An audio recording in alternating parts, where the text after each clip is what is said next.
Welcome back. Last week on Horstpower, Jonathan Horst determined that the Scion XD doesn't quite appeal to young people. Now, this has created a bit of a heated discussion amongst our colleagues, and of course, Karim has challenged Jonathan with a car he feels will get people a bit more revved up. It is the Ford Fiesta, and just look at it. It's a thing of beauty. With its flashy color, compact size, and all those cool angles, it's by far the best looking car around. And that's just the outside. Inside, you can get yourself a push button ignition.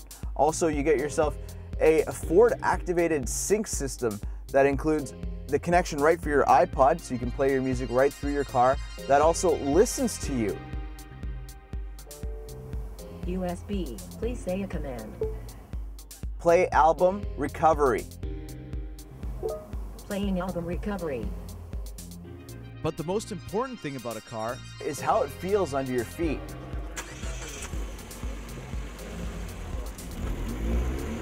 And this Fiesta feels solid, quick, and full of energy with its 120 horsepower 1.6 liter engine. And not only that, it gives you great fuel economy. Not only this car is easy to drive, but it feels great, and it just sips gas at just under 7 liters per 100 kilometers. That's all fine and dandy, but when it comes to subcompacts, this is the one you want. It's the Mazda 2, and when it comes to driving pleasure, this one takes the cake. See, it's all about feel, and that's exactly what you get in the Mazda 2. No joke, this thing is about as close to the Mazda MX-5 as I've ever driven. The gearbox, the steering, and the brakes all feel so solid. They're absolutely perfect. Sure, under the hood is a little 1.5 liter engine pulling 100 horsepower, but it's an eager engine that just pulls the car. And so it feels quick and ready to go. And it's light, weighing in only at 1,050 kilograms. It shows that Mazda wasted nothing when designing this car. Inside here, it's pure simplicity. No complicated radios to worry about here, just a volume knob at the center, and even some volume controls on the steering wheel. Outside, the car's looks remind me of a cat. It's planted and rearing to go. And not only that, it's really small, which in a segment like this is crucial. And on the road, you definitely can't do better. Hello? Oh yes, you can. No, Zam, you can't. This thing is amazing on the road. At least you can be on the road and driving instead of being on the side of it. Yes, Mr. Techie Zam with your Bluetooth hands-free. I should have looked at my caller ID before answering the phone. Anyway, since you're taking away from my driving pleasure, I'll meet you at the park.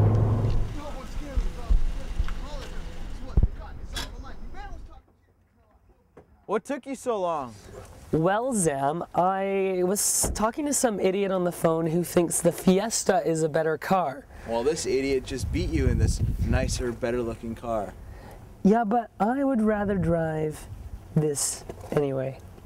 It's not a race, it's about the sensations you get from driving, Zam. You know, this car, this Fiesta, it's more comfortable inside, there's more room. I've also got more room in my tailgate. Not to mention, it's just overall more comfortable and a way better looking car to begin with.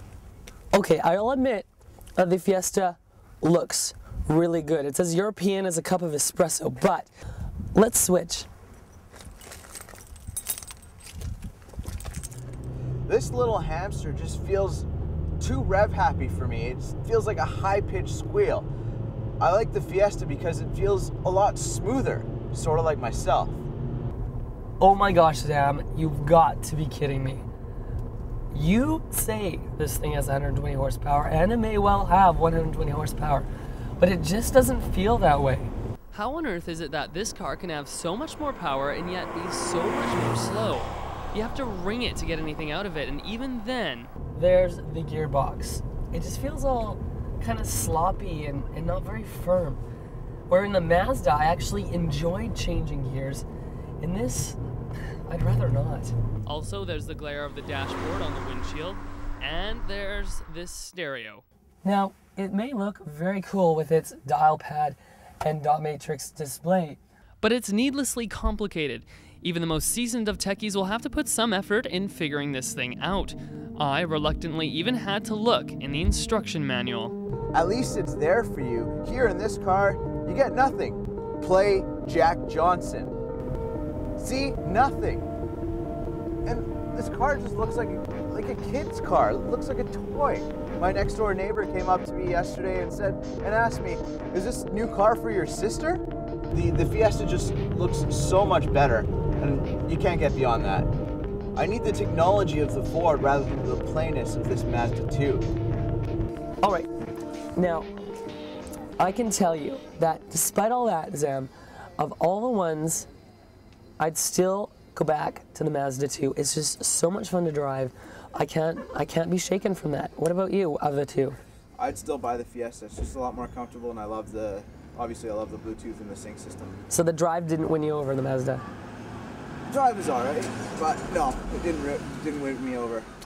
Okay, now, which one would you recommend to your friends? To be honest, it's neither one of these cars. It's the Honda Fit. And what about you? Yeah, it's the Honda Fit as well. So it looks like we took substance over style here.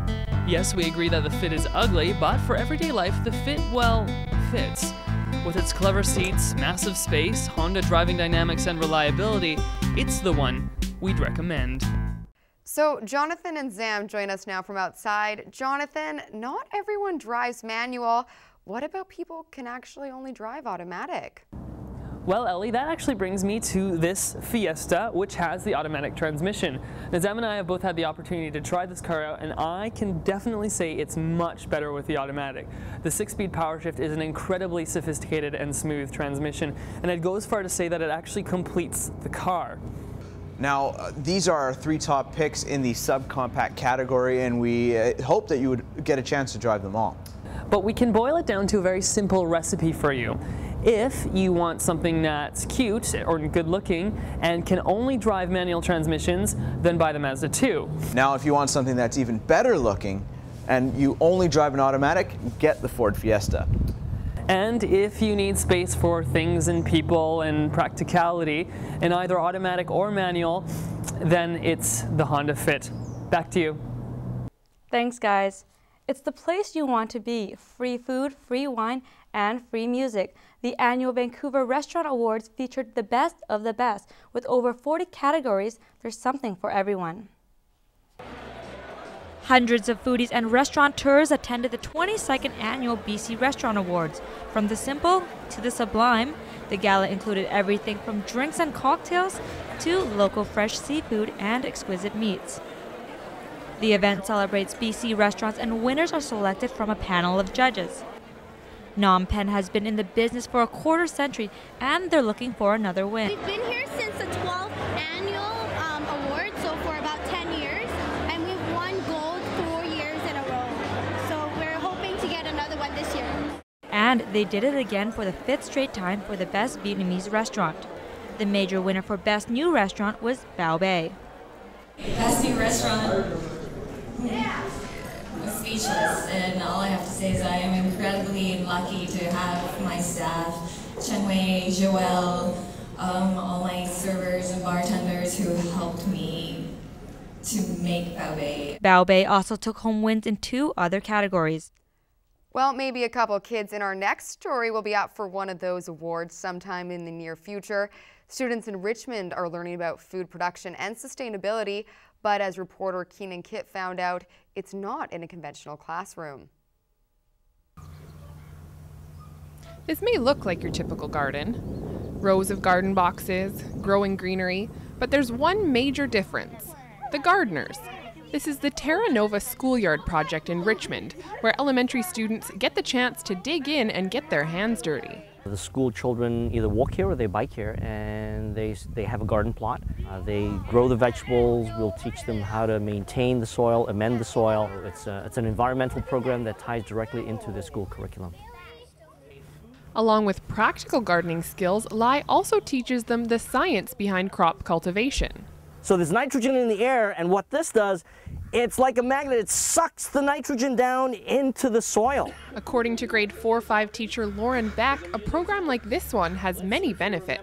I think today the kids are really out of touch with where their food comes from. When they go to the grocery store with their parents, you know, everything's in boxes and in cartons. And here they really get to see the start of food production. And they're getting their hands dirty. I think a lot of kids spend a lot of time indoors. And so being in the outdoor classroom has tons of benefits. The children will learn a lot about the environment. They'll learn about respect. They'll learn about their community. They'll learn about environmental stewardship. So they're doing their little part to save the earth. And above all, it's fun. Excited, hands up, yeah! The kids get up out of their desks, playing in the sunshine, and even make some new friends along the way. A worm, a long one, a really long one. And at the end of the hour, when the garden beds are tilled and tidied, they clean up their tools, wash their hands, and head back to school. Keanan Kipp in Richmond for BCIT Magazine.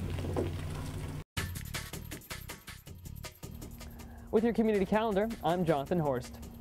Crash Course Cooking is happening Tuesday, April 19th here at BCIT. It's a great way to learn how to make fast and nutritious meals on a tight budget. It's free, but make sure to sign up at the UConnect office on the Burnaby campus. Hurry, there's only 12 spaces available.